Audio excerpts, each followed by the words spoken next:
کوئی بندہ جھوٹ بولتا ہے نا اس پر اللہ کی لعنت ہوتی ہے.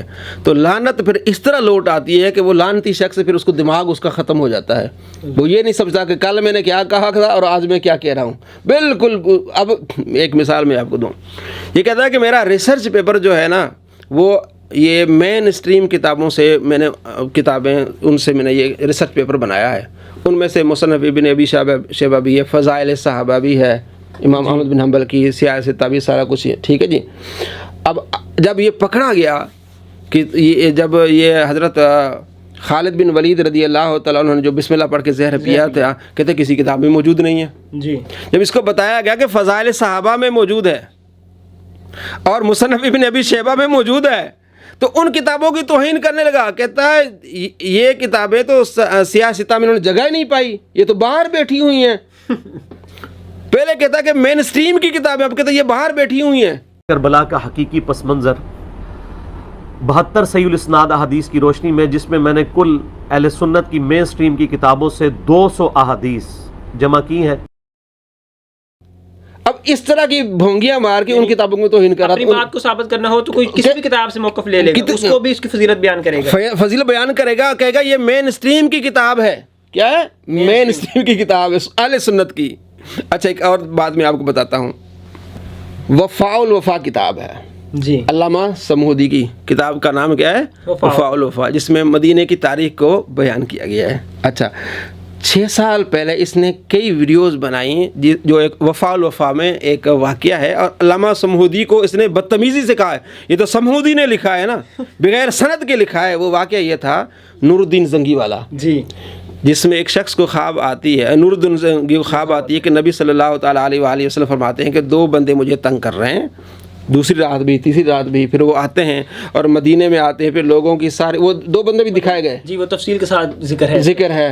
پھر وہ آپ نے وہ پورا ایک محفل سجائی, یعنی کھانا کا پروگرام کیا, لوگ آئے, فرمایا کوئی رہ تو نہیں گیا. ان کا جی سارے تو ہیں لیکن 2 بندے جو ہے نا سارا دن خدمت میں لگے رہتے وہ نہیں آئے. فرمایا ان کو بھی بلاؤ. جب ان کو بلایا گیا تو آپ نے دیکھا تو آپ نے فرمایا یہ تو وہی بندے ہیں. ان کو پکڑ کے سزا دی. پھر وہ سارا جو نبی علیہ السلام کا روضہ انور اس کو انہوں نے کیا کر دیا, پکا کر دیا دیوار کے ساتھ. یہ اس واقعے کو اتنا اس کے خلاف ہے, کہتا ہے سمہودی نے بغیر سند کے لکھ لیا ہے, سمہودی یہ کر دیا ہے.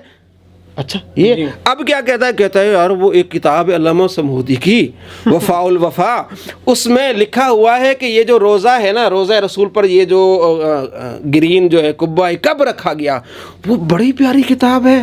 علامہ سمہودی نے بڑی دنیا کی بیسٹ کتاب ہے تاریخ مدینہ پر, اس کو آپ دیکھ لیں کہ یہ جو گنبد رکھا گیا کب رکھا گیا ہے. 678 ہجری میں یہ جو سنی بادشاہ تھا مملوک سلطنت کا, اس نے لا کے رکھا. تاریخ آپ کو ملے گی مدینہ شریف کی تاریخ کے اوپر ورلڈ وائڈ ایک بک ہے, آج سے آلموسٹ سمجھ لیں آپ 500 سال پہلے لکھی گئی ہے. علامہ سمہودی کی المتوفا 911 ہجری وفاء الوفا, اتنی موٹی بک ہے, اس کا اردو ترجمہ بھی ہو چکا ہے. ہم وہ پیج بھی انشاءاللہ لگا دیں گے جس میں پوری مدینے کی ہسٹری لکھی ہوئی. رکو ذرا صبر کرو. آپ کو کہانیاں کرا دی گئی ہیں. آپ وہ کہانیاں آپ جیسے نور الدین زنگی کا ایک کہانی والا واقعہ آپ کو بیان کر دیا ہے کہ جی وہ یہودی حضور کی جسم مبارک قبر سے نکالنے لگے تھے, اس کی تو سند ہی کوئی نہیں ہے. سمہودی نے وہ 500 سال کی سند ہی بیان نہیں کی ہے. آیا نا داڑھ تھلے 2 نمبر آدمی 4 سال پہلے کہتے تھے کہ بغیر سند کے وہ.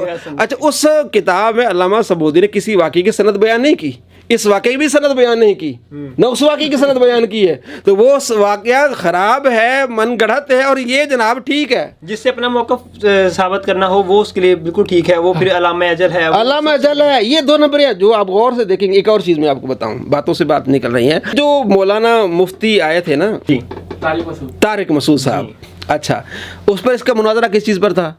پہلی بات یہ کہ جناب تمہاری کتابوں میں المفند میں لکھا ہے کہ نبی صلی اللہ تعالیٰ علیہ وآلہ وسلم کی جو روزہ مبارک ہے سارے جہاں سے افضل ہے, عرش سے بھی کیا ہے افضل ہے. کہتا ہے ایک تو یہ, باقی 2 چیزیں اور اس نے لگائی ہیں کہ یہ اگر کہیں ثابت کر دو تو میں باقی چیزیں ویسے چھوڑ دوں گا, میں ہار گیا سارا کچھ. وہ جب آئے تو یہ بھاگ گیا. جی بالکل ٹھیک ہے. اچھا بات میں آپ جو بتانے جا رہا ہوں وہ یہ کہ جناب گنبد خضرا کی تاریخ پر جس نے ویڈیو بنائی ہے نا, اس میں اس نے یہ کہا ہے کہ گنبد خضرا جو ہے وہ ساری جہاں سے افضل ہے. پہلے مناظرہ کر رہا ہے اس پہ. پہلے اسی بات میں مناظرہ کر رہا تھا کہ تمہارے پاس کیا دلیل ہے قرآن و حدیث سے. ٹھیک ہے, کہتا ہے جو اب جو نبی علیہ السلام جہاں تشریف فرمائے سارے جہاں سے کیا ہے, تو سارا جہاں عرش بھی اس میں شامل ہو گیا نا. جی ہم پوچھنے میں یہ حق و جانب ہے نا کہ جب آپ یہ کہیں گے کہ رسول اللہ کی قبر اللہ کے عرش سے, کرسی سے, خانہ کعبہ سے افضل ہے, تو یہ کس پہ آپ جھوٹ باندھ رہے ہیں؟ اللہ پر.